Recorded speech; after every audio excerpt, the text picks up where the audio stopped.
parliez d'outils à l'instant, et c'est des questions que nous posent beaucoup nos interlocuteurs, particulièrement aujourd'hui. À quel moment il faut parler d'outils, à quel moment commencer à réfléchir à des maquettes dans le processus SNOP?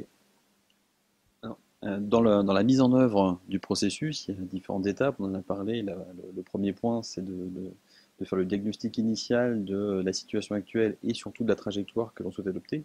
On peut très bien adopter une trajectoire différente en fonction du contexte et des ambitions des différentes entreprises. Et ensuite, on passe dans des phases de conception du processus, d'embarquement, d'adhésion des différentes ressources par des formations, des serious games ou des exercices de team building qui permettent d'embarquer tout le monde. Et ensuite vient la question de l'outil.